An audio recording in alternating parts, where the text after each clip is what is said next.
Manipur remains on edge after recent violence claimed 5 lives. In response to the crisis, Chief Minister Biren Singh and his cabinet met with the state governor to submit a memorandum to the central government. The memorandum called on the centre to uphold Manipur's territorial integrity and resist demands for a separate administration.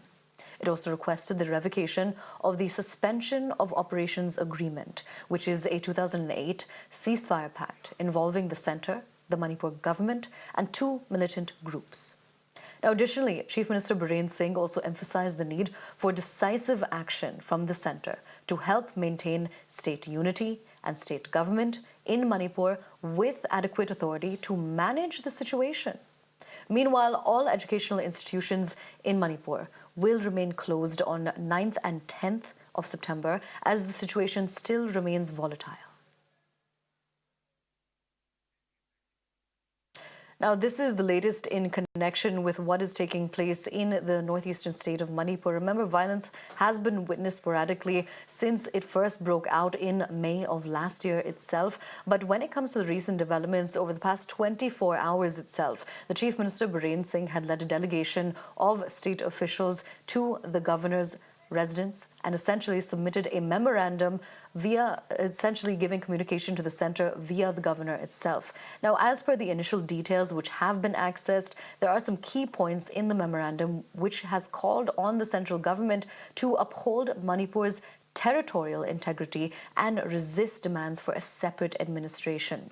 Now, beyond this, it also requests the revocation of the Suspension of Operations Agreement, and in the memorandum, it's also emphasized the need for decisive action from the centre to help maintain state unity and state government.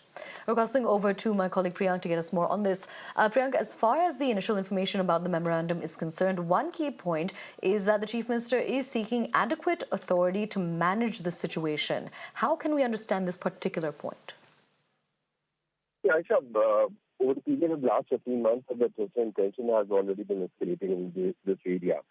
The point is that one part of the ethnic committee is being secured by the Central Armed Forces, which also include the Indian Army. On the other side, the local police and CRPF have been protecting the members of other committee.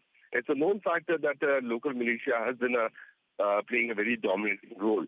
So the CM wants the total control in his hand so that the militia can be eliminated and peace can be restored in this area. But that cannot happen because of the act which happened in between the center and one of the group in the year 2008, which is known as SU, which says that no members of the committee will be killed by or can be attacked by the central forces. So the CM wants this to be put on hold so that action can be initiated, because they're looking at the kind of ammunition, the drone attack and those RPG launchers, which have been used in the past, now has escalated to using a rocket launcher, is making a situation very tense for the security forces. That's why this multiple point memorandum was given to the governor of Manipur, which will be forwarded to the centre. Let's see how the centre and state finally come up on consensus so that strategy can be decided.